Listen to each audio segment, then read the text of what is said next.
Hi, I'm Rev Myron. I'm a minister through Pathways of Light, and I've been a Course in Miracles student for 40 years.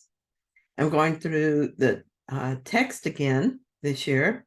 Started with paragraph 1, and I'm doing a paragraph or 2 at a time. What I do is I read it, I ask Jesus for clarity, and then I write from that clarity, and that's what I'm sharing with you today. So today we're on chapter 3, section 1, atonement without sacrifice. And we're looking first at paragraph 7. The atonement itself radiates nothing but truth. It therefore epitomizes harmlessness and sheds only blessing. It cannot do this if it arose from anything but perfect innocence. Innocence is wisdom because it is unaware of evil, and evil does not exist. It is, however, perfectly aware of everything that is true. The resurrection demonstrated that nothing can destroy truth. Good can withstand any form of evil, as light abolishes forms of darkness. The atonement is therefore the perfect lesson. It is a final demonstration that all other lessons I taught are true. If you can accept this one generalization now, there will be no need to learn from many smaller lessons. You are released from all errors if you believe this. Something is happening as I practice accepting the atonement. It began with the day I truly surrendered to the atonement. I stood with arms outstretched, welcomed love into my heart, and asked it to heal all it found there. Gently but steadily, the feeling I experienced at that moment deepened. Now, when I invite that healing power, I cry, sometimes uncontrollably. I don't know what that means exactly, but I suppose it will be revealed in perfect timing, as always.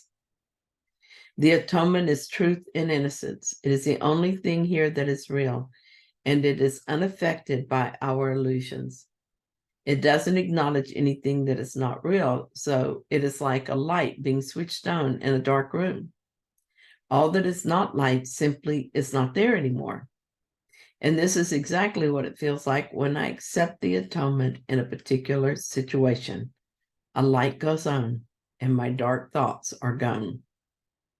For a couple of days now, I have had judgmental thoughts about someone.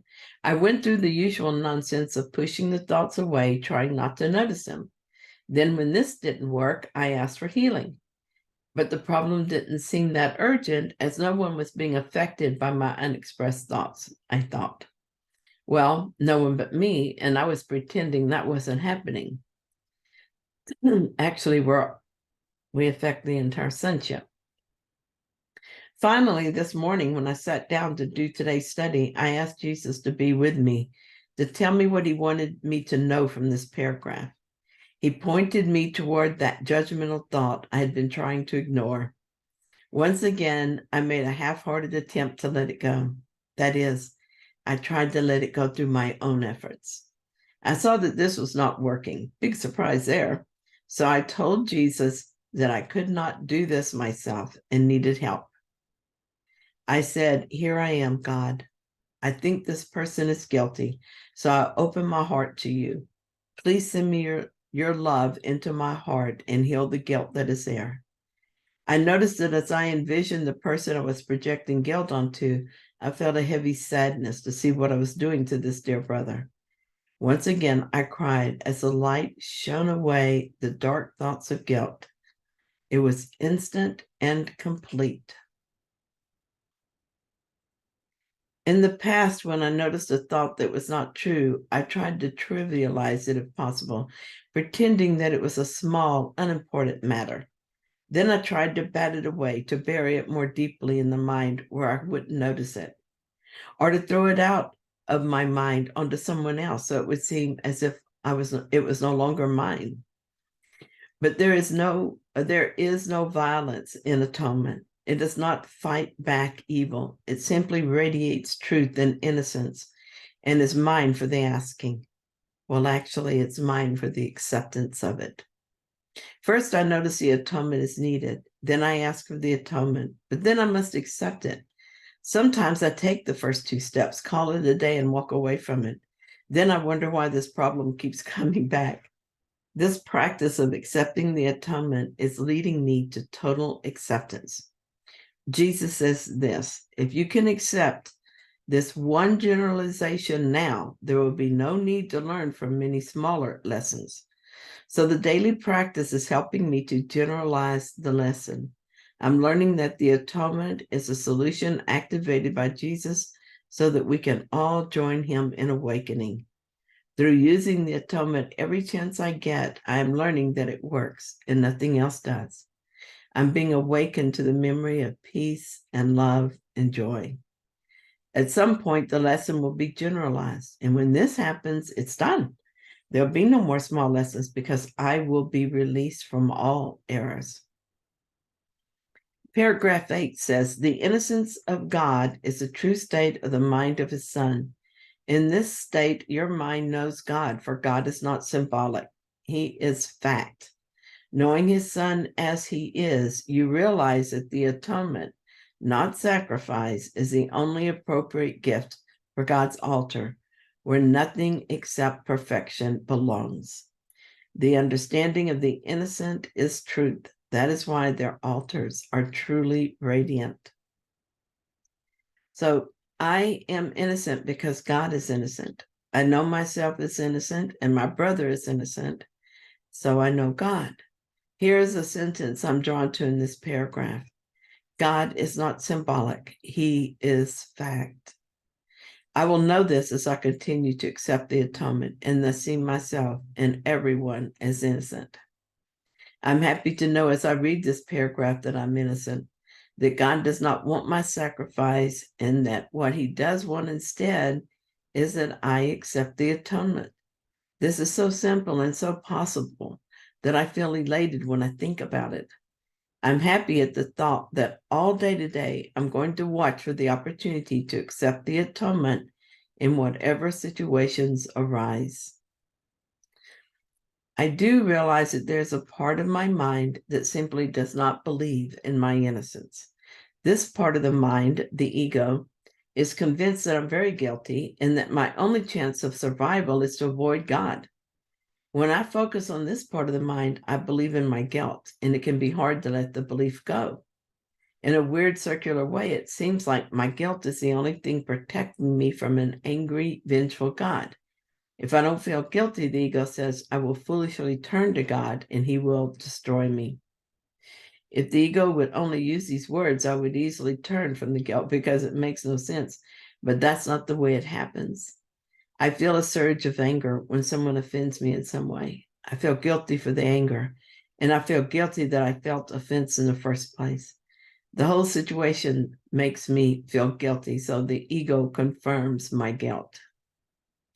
As I continue to take these thoughts and situations to the Holy Spirit and become willing to accept the atonement, my mind clears.